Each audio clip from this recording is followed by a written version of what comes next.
السلام علیکم reader and listeners, Urdu novels library میں آپ کا ڈھیر سارا welcome.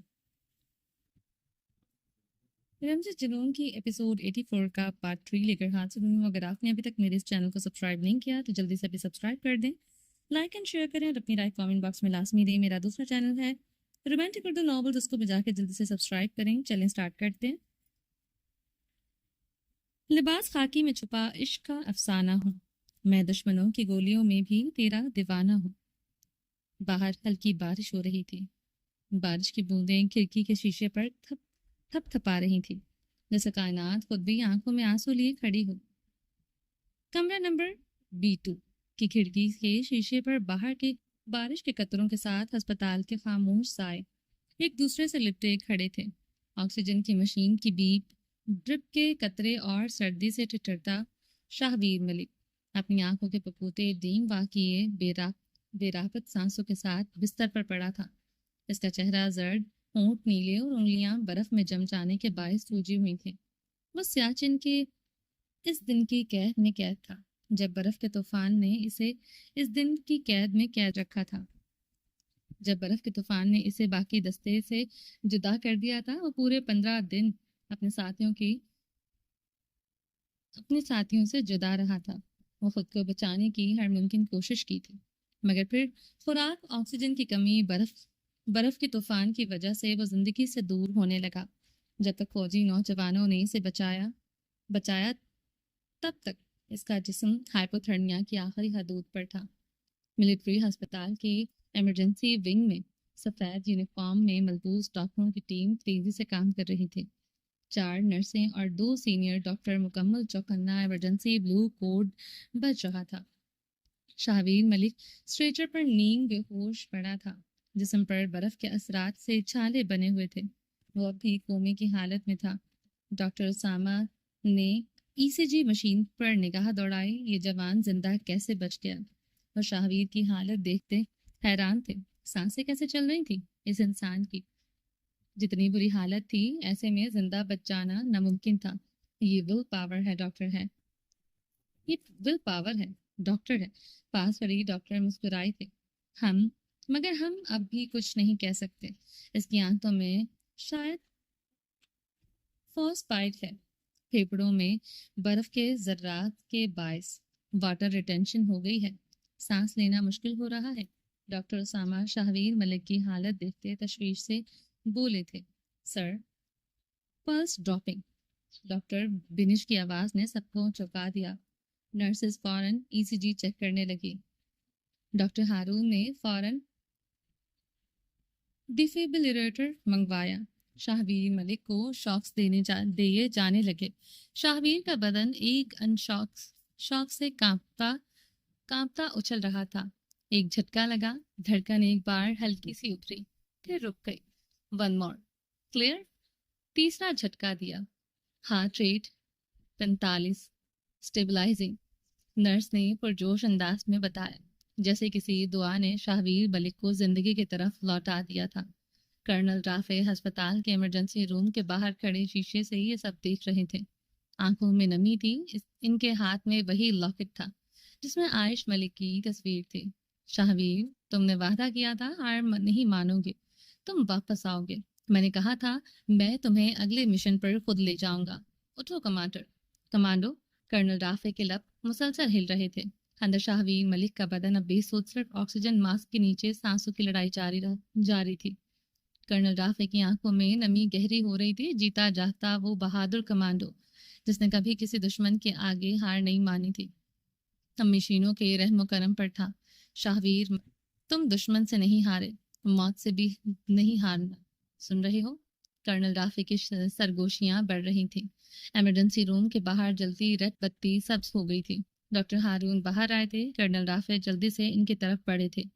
M R right? Report میں برین ٹراما کی تشخیص ہو چکی تھی۔ شدید ہائپوتھرمیا، فروسٹ بائٹ اور برین شاک کے باعث پیشنٹ ڈیپ کوما میں چلا گیا ہے۔ ڈاکٹر ہارون کرنل رافع کا کندھا تھپتھپاتے چلے گئے۔ کرنل رافع اپنی مٹھی سختی سے بھینچ گئے تھے جس میں شاہویر ملک کا لاکٹ دبا تھا۔ کرنل رافع ہسپتال کے کمرے کا دروازہ کھولتے اندر داخل ہوئے تھے۔ شاہویر ملک مشینوں کے میں جکڑا ہوا بے سود پڑا تھا۔ کرنل نے وہ لاکٹ شاہویر کی مٹھی میں قید کرنا چاہا، شاہویر ملک ویسے ہی بے سود پڑا تھا۔ کرنل رافع اپنی نم آنکھیں انگلیوں سے مسلتے پلٹے تھے۔ لاکٹ کی چین شاہویر ملک کی انگلیوں میں لٹک رہی تھی۔ کرنل رافع نے پلٹ کر دیکھا، شاہویر ملک کی انگلیاں ہلکی ہلکی حرکت کر رہی تھی۔ کرنل رافع کے چہرے پر مسکراہٹ ابھری تھی۔ کرنل رافع نے سر جھکا کر آنکھیں بند کی۔ Welcome back soldier. عشق ہار نہیں مانتا، جوان سچے جذبے کو بھی برف نہیں جما سکتی۔ کرنل رافع نے آگے بڑھتے وہ لاکٹ شاہویر ملک کے دل پر رکھا جس میں پچھلی طرف ایک آیت کندہ تھی، فَإِنَّ مَعَ الْعُسْرِ يُسْرًا، إِنَّ مَعَ الْعُسْرِ يُسْرًا۔ تو بے شک ہر تنگی کے ساتھ آسانی ہے، بے شک ہر تنگی کے ساتھ یقیناً آسانی ہے۔ سبرینا ملک مردان خانے میں زاویار خانزادہ کے سامنے بیٹھی ہوئی تھی۔ سبرینا ملک کے گارڈز کو اندر نہیں آنے دیا گیا تھا۔ زاویار خانزادہ سیاہ شلوار قمیض میں ملبوس، سیاہ مردانہ شال کندھوں پر ڈالے، ٹانگ پر ٹانگ جمائے صوفے سے ٹیک لگائے ہوئے تھا۔ وہ اپنی مخصوص انداز میں اپنے منہ پر ہاتھ پھیرتے سبرینا ملک کو سرد سرد کاٹدار نگاہوں سے گھور رہا تھا۔ گاڑی میں سرخ اسٹالر سبرینا ملک کی گردن میں تھا۔ اب وہ نہیں تھا، وہ جینز شرٹ میں ملبوس، کھلے ہونٹوں پر سرخ لپسٹک لگائے ہوئے تھی۔ وہ اپنے اندر کا اضطرار چھپائے وہ بظاہر وہ مضبوطی سے زاویار خانزادہ کے سامنے بیٹھی تھی۔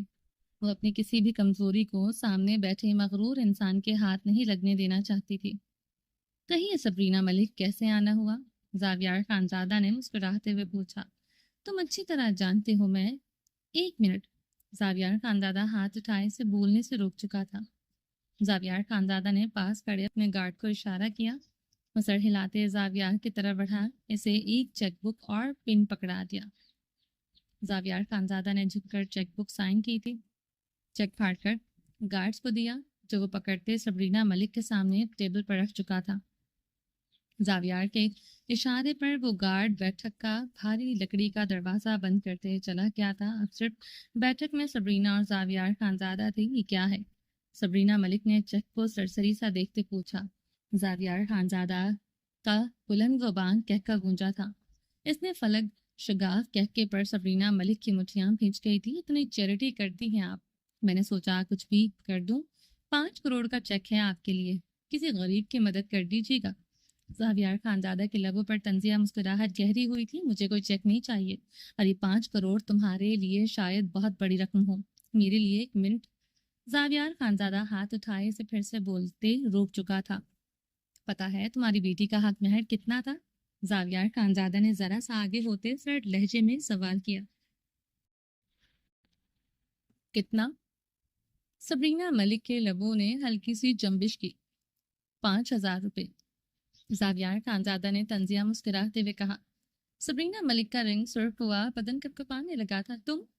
سبرینا ملک کی آواز بلند ہوئی، آواز آہستہ۔ سبرینا ملک۔ زاویار کی گرج پر وہ خاموش ہو گئی تھی۔ ایک مرتبہ تمہارا شوہر آیا تھا۔ کیا نام ہے اس کا؟ زاویار نے سوچتے ہوئے ہوکار اٹھا۔ مصطفیٰ ملک۔ وہ آیا تھا۔ وہ گلے میں اپنی شال کو جھٹکتے صوفے سے ٹیک لگا گیا۔ عائش سے ملنا چاہتا تھا، مگر عائش کی پکار پر بھی وہ پلٹنے کی ہمت نہیں کر سکا تھا۔ جانتی ہو کیوں؟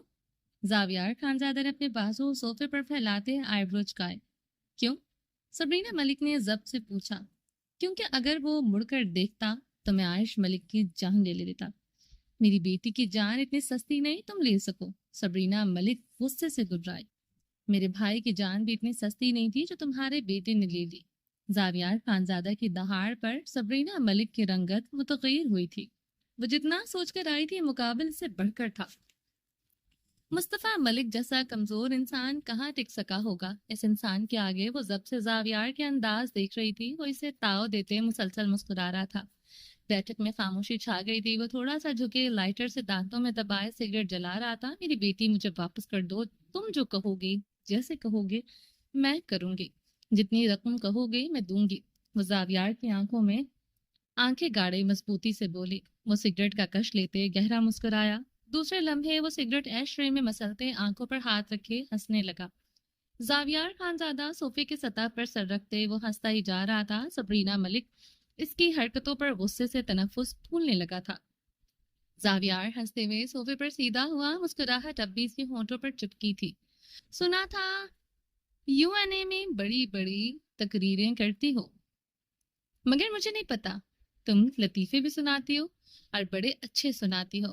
وہ ہنستے ہوئے بولا، یہ کوئی جوک نہیں، میں تمہیں سچ میں تمہاری سوچ سے زیادہ پیسے دے سکتی ہوں۔ عائش ملک جب میرے نکاح میں نہیں آئی تھی تب اپنے بھائی کے خون کا سودا نہیں کیا تھا، تمہیں لگتا ہے اب میں اپنی عورت کا سودا کروں گا؟ وہ غراتے ہوئے سبرینا ملک کی بات کاٹ چکا تھا۔ سودا نہیں ہے، میں تو صرف تمہیں یہ آپشن دے رہی تھی، اپنی بیٹی تو میں تم سے ہر حالت میں لے کر رہوں گی۔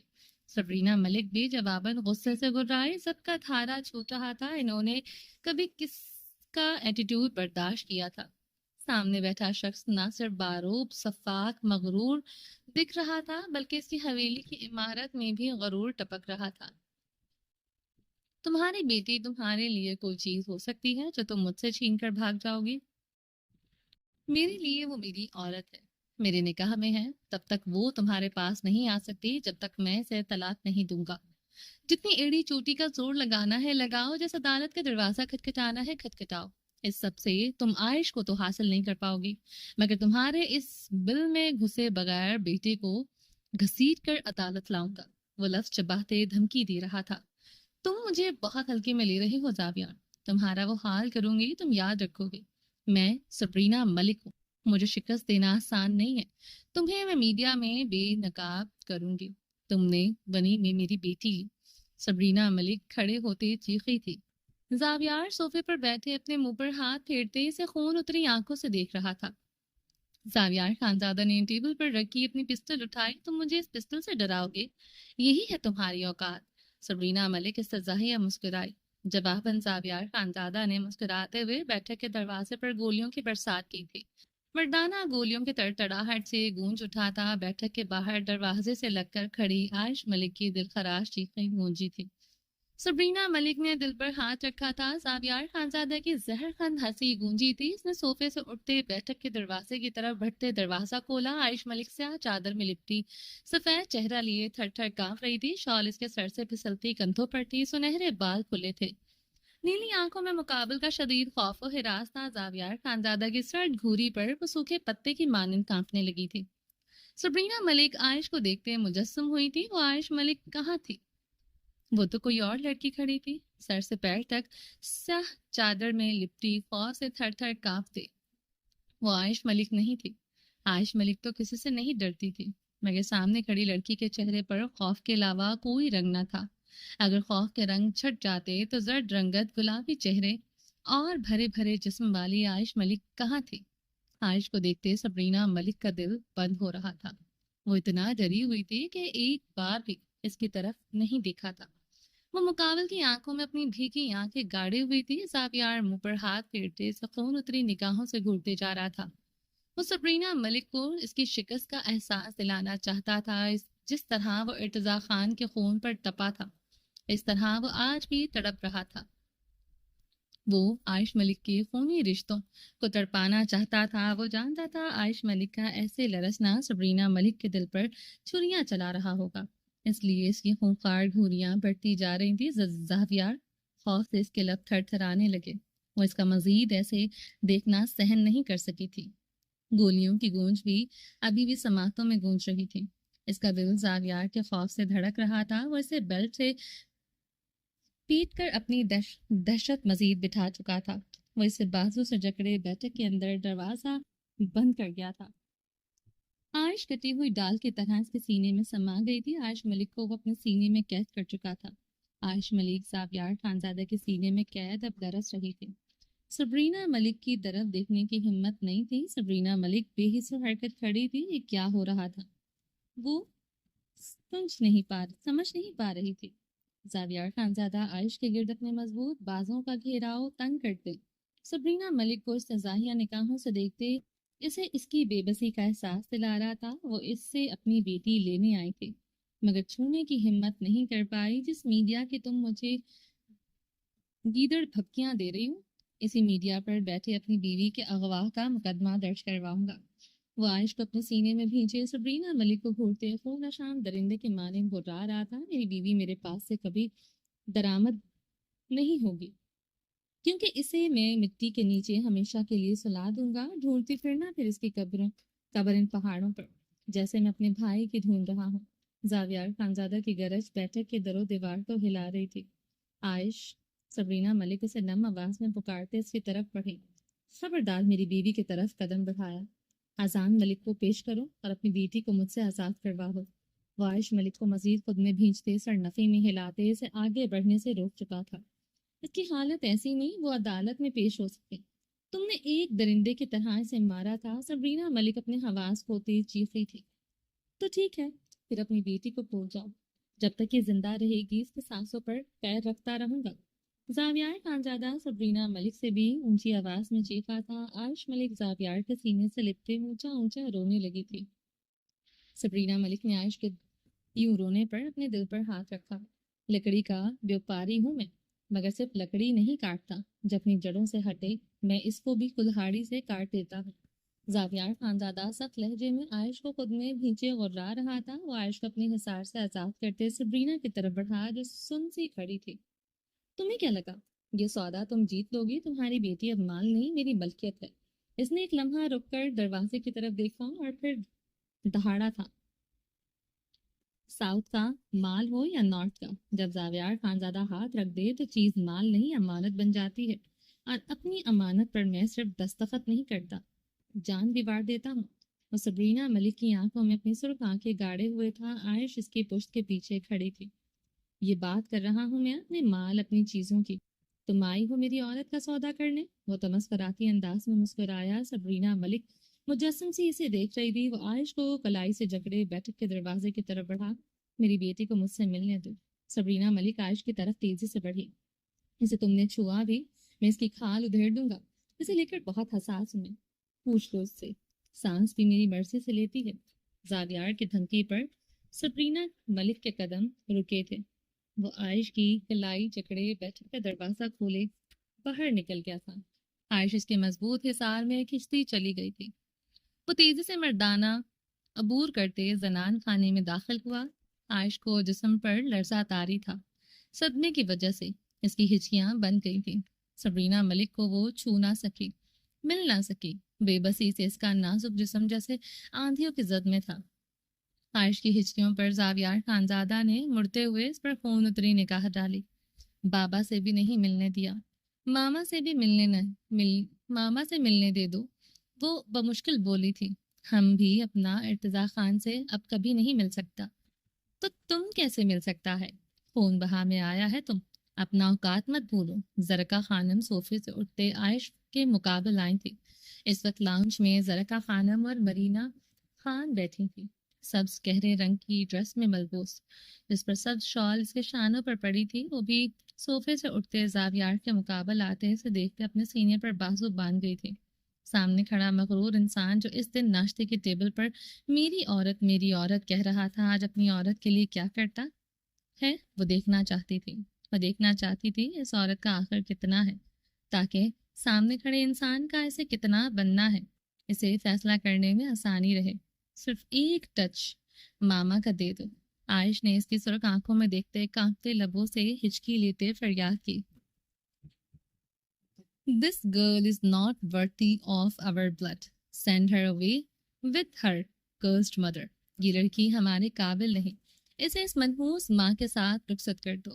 مرینا خان نے دانستہ زاویار کو غصہ دلانے کے لیے عائش کو گھورتے ہوئے دانت پیس کر انگریزی میں کہا۔ اس نے زاویار کی آنکھوں میں دیکھ رہی تھی۔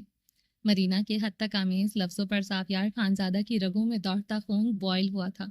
Mind your words. She carries my name. She is mine, and that's worth more than you entire existence. اپنے الفاظ پر قابو رکھو۔ اس کے نام پر میرے ساتھ جڑا ہے، یہ میری ہے، اور یہ تمہارے ساری ہستی سے زیادہ قیمتی ہے۔ زاویار خانزادہ دانت پیستے ہوئے عائش کو بازو سے جکڑے پھر سے مردانے کی طرف بڑھ گیا تھا۔ جو عائش کی آنسو نہ کر سکے وہ مرینا کی بات اسے کروا رہی تھی۔ مرینا کو اس کی اوقات پر اسے رکھنا ہی تھا۔ عائش اسے حیرت سے دیکھتے اس کے بھاری قدموں کا ساتھ دیتے بھاگ رہی تھی۔ زاویار نے گردن موڑے اس پر گھوری ڈالی۔ وہ اس کی نظروں کا مطلب سمجھتے اپنی چادر اپنے سر پر اوڑھ گئی تھی۔ وہ اسے لیے مردانے کی طرف بڑھ گیا۔ مرینا خان چپتی نگاہوں سے زاویار کے پشت کو دیکھ رہی تھی۔ اسے اپنا بناؤ مورے، جو مکمل طور پر ایک ونیل میں آئی عورت کا ہو چکا۔ وہ للما خان کو کاٹدار نگاہوں سے دیکھتے بولی، عورت ہے اس کی، اتنا تو وہ اس کا ہوگا، کچھ مہینوں کی قربت کا نشہ سوار ہے اس پر، تم بیوی بنو گی ہر نشہ خمار اتر جائے گا اس کا پورا پورا تو کیا آدھا بھی نہیں رہے گا۔ للما خانم حکار بھرتے بولی تھی، جانتی ہوں مورے، قربتیں وقتی نشہ ہوتی ہیں، بیوی بننے کے بعد پتہ چلتا ہے مرد اصل میں کس کا ہے، مگر میں ہر رات یہ خوف لے کر نہیں جی سکتی کہ آج وہ اس کے پاس گیا کہ نہیں، وہ اس سے بات کر رہا ہے یا نہیں، اس کے لمس سے نکل پایا ہے یا اب بھی وہی خمار باقی ہے۔ میں اس کی مکمل چاہت چاہتی ہوں، سارا اختیار، اور اگر مجھے اپنی مکمل چاہت نہیں دیتا تو میں اس سے نکاح کو اپنی تذلیل سمجھوں گی۔ میں بانٹ کر جینے والی لڑکی نہیں ہوں۔ عائش کو وہ طلاق دے گا تو میں اس سے نکاح کروں گی، ورنہ نہیں۔ مدینہ خان دو ٹوک لہجے میں بولتی وہاں سے چلی گئی۔ زاویار خانزادہ عائش کو لے کر بیٹھک میں داخل ہوا۔ سبرینا ملک سر ہاتھوں میں گرائے شکست خوردہ سی صوفے پر بیٹھی تھی، گردن اٹھائے وہ بے یقینی سے اپنے سامنے کھڑی عائش کو دیکھنے لگی۔ مل لو اپنی موم سے صرف 5 منٹ، مسرد لہجے میں بولتا بیٹھک سے باہر نکل گیا۔ عائش سبرینا ملک اس اپنے سینے سے لگا گئی۔ عائش ملک روتے ہوئے سبرینا ملک سے سختی سے چمٹی تھی، موم مجھے یہاں سے لے چلو۔ عائش ملک نے ہچکیوں سے سرگوشی نما آواز میں کہتے بیٹھک کے کھلے دروازے کو سراسنگی سے دیکھا۔ سبرینا ملک عائش ملک پر زاویار خانزادہ کا اتنی دہشت دیکھ کر اپنے حواس کھو رہی تھی، دل کٹ کر ٹکڑوں میں تقسیم ہو رہا تھا۔ سبرینا ملک نے اپنی شرٹ کے اندر سے ایک بے حد چھوٹا سا موبائل نکال کر عائش کو تھما دیا۔ عائش اپنی نیلی آنکھیں پھیلائے سے کپکپاتی مٹھی میں جکڑے اپنے فراک کے اندر کر دی۔ سبرینا ملک ساری تیاری کر کے آئے تھے، اپنی بیٹی کو کیسے اس انسان کے چنگل سے نکالنا تھا وہ جانتی تھی۔ اگر گھی سیدھی انگلی سے نہ نکلتا تو وہ انگلی ٹیڑھی کرنا تھی۔ کسی طرح اس فون کو چھپا دو، باقی مجھ پر چھوڑ دو۔ سبرینا ملک نے عائش کو سینے سے لگاتے اس کے کان میں سرگوشی کی۔ عائش نے سر ہلاتے اپنی نیلی آنکھیں ہتھیلی سے رگڑی تھی۔ زاویار کے بیٹھک میں داخل ہونے پر عائش زرد ہوئی، چادر اچھی طرح سر پر جماتے اپنے سینے پر ہاتھ رکھتے عائش کا جسم وائبریٹ پر لگا تھا، وہ اتنی بری طرح کانپ رہی تھی۔ سبرینا ملک کی آنکھیں نم ہونے لگی، وہ کبھی اتنی بہادر تھی، ایسی سچویشن کو ہینڈل کرتے وہ پرجوش ہوتی تھی۔ آفیسر بننے کا شوق تھا، اس لیے اس طرح کی حرکتیں کرتی رہتی تھی۔ اب وہ سینے پر ہاتھ رکھے نگاہیں جھکائے کانپ رہی تھی۔ عائش ملک پر مقابل کا خوف بری طرح چھایا ہوا تھا۔ عائش اگر موبائل اس انسان سے نہ چھپا سکی تو یہ خوف اب سبرینا ملک پر چھایا تھا، اس کا ہر تعلق اب مجھ سے جڑا ہے، آج تو ملنے دیا ہے، آئندہ تمہیں میری حویلی گھسنے بھی نہیں دیا جائے گا۔ اس کی رہائی اذان ملک کی قید ہے، لا دو اس بغیرت کو، وعدہ کرتا ہوں اسے چھوڑ دوں گا۔ زاویار خانزادہ سبرینا ملک پر قہر آلود نگاہ گاڑتے عائش کی کلائی نرمی سے جکڑے بیٹھک سے نکل گیا تھا۔ وہ عائش کو لے کر کمرے میں داخل ہوا۔ عائش اس کی نرم گرفت سے خود کو چھڑواتے بیڈ پر اندھے منہ گر چکی تھی۔ سینے میں قید موبائل کے خوف سے وہ بیڈ پر اندھے منہ گرتے زار زار رونے لگی تھی۔ اس موبائل کو کیسے چھپائے اسے سمجھ نہیں آ رہی تھی۔ زاویار کے ہوتے ہی یہ ناممکن تھا، کچھ بھی دھڑکنوں میں قید رہے، وہ اسے سزا دینے یا اپنا غصہ اتارنے اس کے قریب آ گیا تو اس سے آگے کا سوچ کر ہی اس کا وجود ہچکولوں کی زد میں تھا۔ زاویار خانزادہ اس کی ہچکولیں لیتے وجود کو دیکھتے تیش و عالم سے اس کی طرف بڑھتے اسے شانوں سے جکڑے اسے سیدھا کر گیا۔ عائش اپنے اوپر جھکے زاویار خانزادہ کو دیکھتے خوف سے آنکھیں پھیلاتے اپنی دھڑکنوں کو سختی سے مٹھی میں جکڑ گئی تھی۔ کیا ہے یہاں پر؟ وہ زرق انسان تھا، پل میں عائش کے خوف کو بھانپ چکا تھا۔ عائش خوف سے زرد ہوئی تھی، دل میں بہت درد ہو رہا ہے زاویار، ماما کو دیکھا، دھڑکنیں خوف سے دھڑک رہی ہیں، مجھے خود میں چھپا لو، وہ ٹوٹے لفظوں سے بولتے زاویار کی گردن میں باہیں حمائل کر گئی۔ زاویار خانزادہ اس کی حرکت پر مزید مشکوک ہوا تھا، اتنے دنوں سے اس کی قربت میں برف کی ڈلی بنی ہوئی تھی، برف بھی ایسی جو آتش فشاں مادے سے بھی پگھلتی نہ تھی۔ وہ اسے الجھن بھری نگاہوں سے دیکھتے اس کے قریب ہوا۔ زاویار خانزادہ کی گرم سانسیں عائش کے زرد نقوش پر بکھرنے لگا، وہ اس کے گلے میں اپنی نازک باہیں حمائل کیے ہوئے اسے سراسنگی سے دیکھ رہی تھی۔ وہ اس کی سمندری آنکھوں میں دیکھتے اسٹل ہوا تھا، وہ کسی ہرنے کی طرح سہمی نگاہوں سے دیکھ رہی تھی۔ زاویار کے دل میں بیٹ مس کی، دل میں کیوں درد ہو رہا ہے؟ اسے خود غرض رشتوں کے پاس جا کر کیا کرو گی؟ وہ سب تمہیں اپنے بیٹے پر قربان کر چکے ہیں، ابھی بھی تمہارے گھر والے اس حرامی بغیرت کو بچا رہے ہیں۔ زاویار اس کے بازو اپنی گردن تک لاتے تکیے پر سر رکھ گیا تھا۔ اذان ملک کا نام اس کے خون میں لاوے دہکا دیتا تھا۔ وہ گہرے سانس لیتے، خود پر قابو پانے لگا۔ عائش نامحسوس انداز میں اندر اس سے دور کھسکی۔ وہ عائش کی کمر میں ہاتھ ڈالتے اسے اپنے سینے پر کر گیا تھا۔ عائش کے وجود سے چادر اتار کر دور پھینکی تھی۔ عائش کا رنگ ایسے ہوا جیسے چہرے پر کسی نے ہلدی کا لیپ کر دیا ہو۔ اتنی زرد کیوں ہو رہی ہو؟ اس کے زرد گال کو انگوٹھے سے سہلاتے بولا۔ ماما سے تھوڑی اور ملنے دے دیتے کیا ہو جاتا؟ عائش اس کے سینے پر سر رکھتے اس کی شرٹ کے بٹنوں کو مٹھی میں جکڑ گئی۔ ایک ہاتھ تو دھڑکنوں پر ٹھہر گیا تھا۔ زاویار نے اس کے خوف سے منتشر دھڑکنوں کو سنتے اپنا ہاتھ اس کے دل کے مقام کی طرف بڑھایا۔ زاویار، مجھے درد ہو رہا ہے۔ عائش پوری طرح روتے اس کی شرٹ مٹھیوں میں جکڑے اپنا چہرہ اٹھائے اس کی آنکھوں میں دیکھنے لگی۔ وہ بیلٹ سے پیٹنے کے بعد اس کا بہت حد تک خیال رکھنے لگا تھا۔ وہ جانتی تھی وہ اس کی درد کی پرواہ ضرور کرے گا۔ کہاں؟ دل میں؟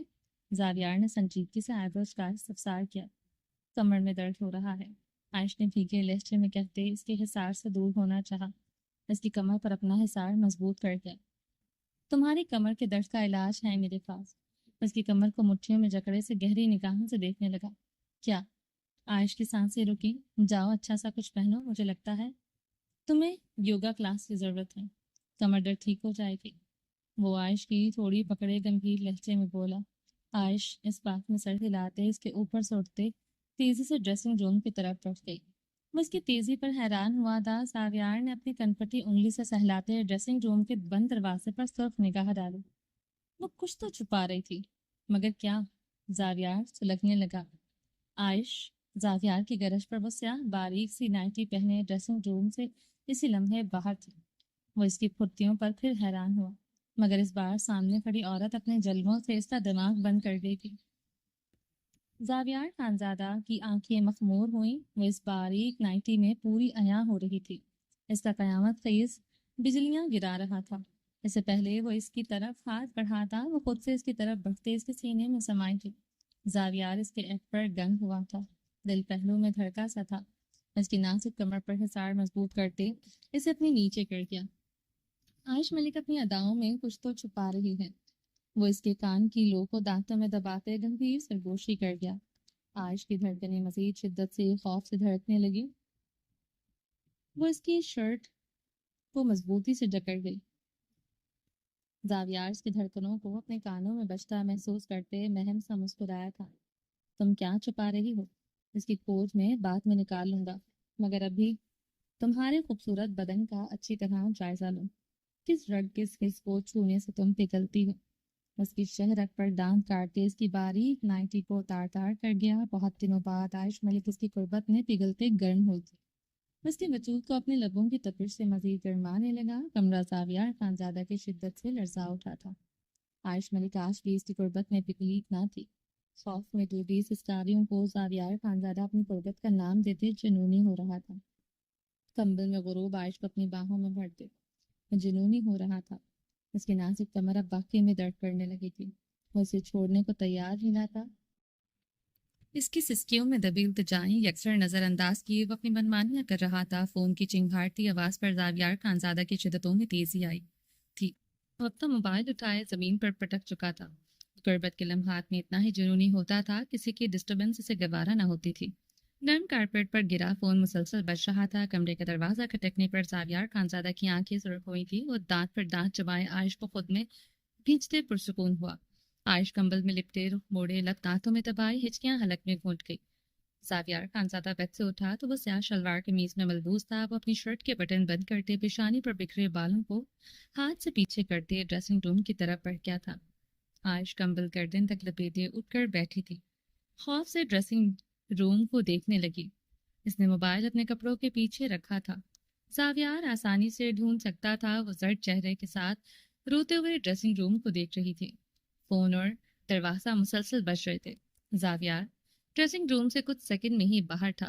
اس کے ہاتھ میں عائش کے کپڑے تھے۔ وہ مزید خوفزدہ ہوئی تھی۔ زاویار عائش کی طرف بڑھتے جھکتے ہوئے اس کی تھوڑی جکڑ گیا تھا۔ آج اتنے رونے کی وجہ سمجھ نہیں آئی عائش ملک، پاس تو میرے خود آئی تھی، یہ تو ہونا ہی تھا۔ وہ اس کی بھیگی آنکھوں میں دیکھتے نرمی سے سوال کر رہا تھا. کمر میں درد مزید بڑھ گیا تھا. عائش نے ٹوٹے لفظوں سے کہا زاویار ہوکار بھرتے مہم سا مسکرایا. پہلے باہر دیکھ لو کس کو درد ہو رہا ہے, پھر تمہاری کمر کا درد آج رات کو پکا ٹھیک کر دوں گا.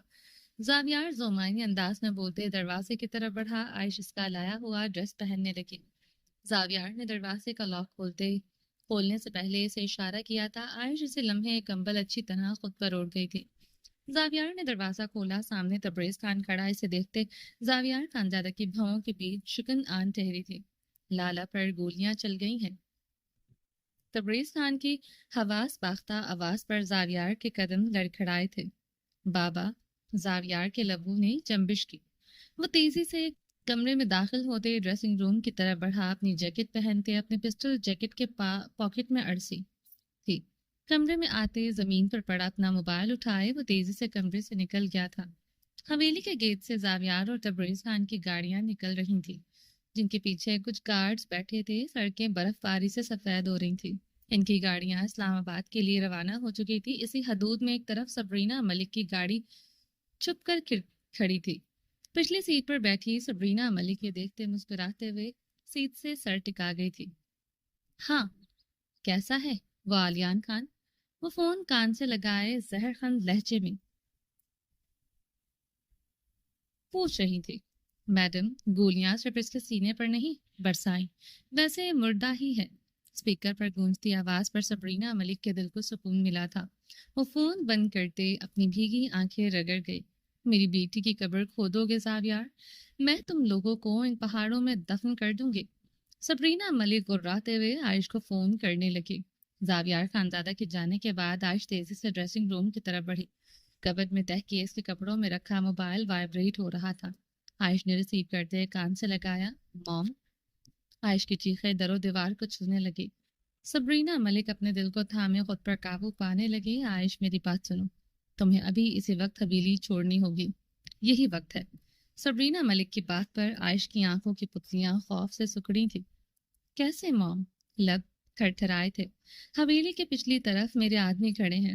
وہاں اس وقت کوئی پہرا نہیں. زاویار ہڑبڑاہٹ میں گارڈز کو اپنے ساتھ لے کر جا چکا ہے. یہی وقت ہے حویلی چھوڑنے کا. تمہارا پاسپورٹ سب ریڈی ہے. میں تمہیں یہاں سے لے کر نکل جاؤں گی. وہ تمہاری پرچھائی تک کبھی پہنچ نہیں سکے گا. سبرینا کی بات پر عائش کی خوف سے سسکیاں بڑھ رہی تھی. تم بہت بہادر ہو عائش. تمہیں کلائمبنگ بھی آتی ہے. میں نے تمہیں اتنا ڈرپوک نہیں بنایا تھا, یاد رکھنا. سبرینا ملک کی آواز سرد اور مضبوط تھی.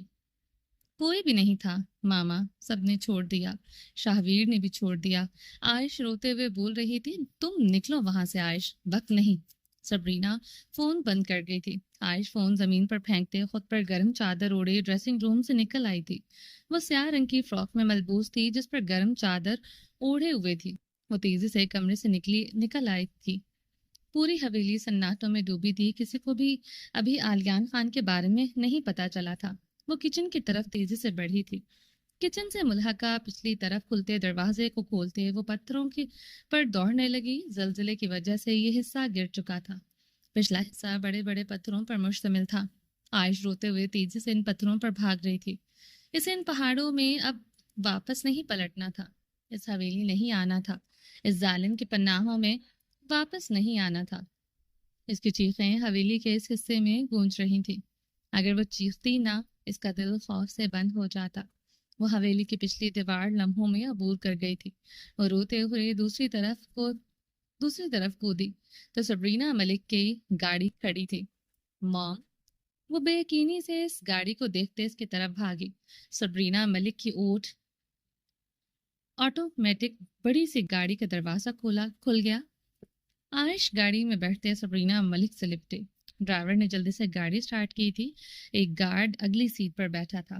2 گارڈ سب سے پچھلی سیٹ پر بیٹھے تھے. مام. عائش روتے ہوئے سبرینا ملک کے ساتھ چمٹی ہوئی تھی. گاڑی برف کے طوفان میں بھاگنے لگی. مام, میں ایئرپورٹ کے راستے سے نہیں جاؤں گی. وہ پکڑ لے گا. پرائیویٹ جیٹ کا ارینج کرو, مجھے وہ ڈھونڈ لے گا اور مجھ تک پہنچ جائے گا. عائش تھر تھر کانپتے سبرینا ملک سے لپٹی ہوئی تھی. میری جان, اب کچھ نہیں ہوگا. وہ اب تم تک نہیں پہنچ سکے گا۔ سبرینا ملک نے عائش کا چہرہ تھامے اس کا ماتھا چومتے ہوئے کہا، مام آپ اسے نہیں جانتی، ایک بار پہلے بھی وہ ہمیں روک چکا ہے، آپ کو نہیں پتا، اس نے ایئرپورٹ کے راستے میں ہمیں روکا تھا، اذان ملک کو کھینچ کر گاڑی سے نکالا تھا، اس کے بے رحم بغیرت گارڈ التمش نے اذان کو میرے سامنے بہت مارا تھا، میرا سر بھی اس نے گاڑی کے ساتھ ٹکرایا تھا۔ موم یہ لوگ بہت خطرناک ہیں، یہ ہمیں پکڑ لیں گے۔ عائش تھر تھر کانپتے خوف سے بول رہی تھی۔ کچھ نہیں ہوگا میری جان، میں کہہ رہی ہوں وہ اب تمہاری پرچھائی تک نہیں پہنچ سکیں گے۔ وہ عائش کا زرد آنسوؤں میں بھیگا چہرہ چوم رہی تھی۔ موم وہ بہت خطرناک ہے، بابا نے کہا تھا میں یہ نکاح کر لوں وہ مجھے چھڑوا لیں گے، مگر وہ نہیں آئے۔ موم وہ ہم تک پہنچ جائے گا، وہ بہت شفاق ہے، اگر ہم پکڑے گئے وہ مجھے بہت بری سزا دے گا، وہ مجھے مار دے گا۔ موم عائش بری طرح خوفزدہ تھی۔ وہ تم تک نہیں پہنچ سکے گا، یہ وعدہ ہے میرا، سبرینا ملک مضبوط لہجے میں بولتے عائش کو اپنے ساتھ لپٹا گئی تھی۔ گاڑی تیزی سے آگے بڑھتی جا رہی تھی۔ چلیں جی باقی کا نیکسٹ ایپیسوڈ میں کنٹینیو کریں گے۔ امید ہے آپ کو یہ ایپیسوڈ پسند آئی ہوگی۔ چینل کو سبسکرائب نہیں کیا تو جلدی سے بھی سبسکرائب کر دیں، لائک اینڈ شیئر کریں اور اپنی رائے کامنٹ باکس میں لازمی دیں۔ اپنا ڈھیر سارا خیال رکھیے گا، تو میں یاد رکھیے گا۔ ملتے ہیں نیکسٹ ایپیسوڈ میں، تب تک کے لیے اللہ حافظ۔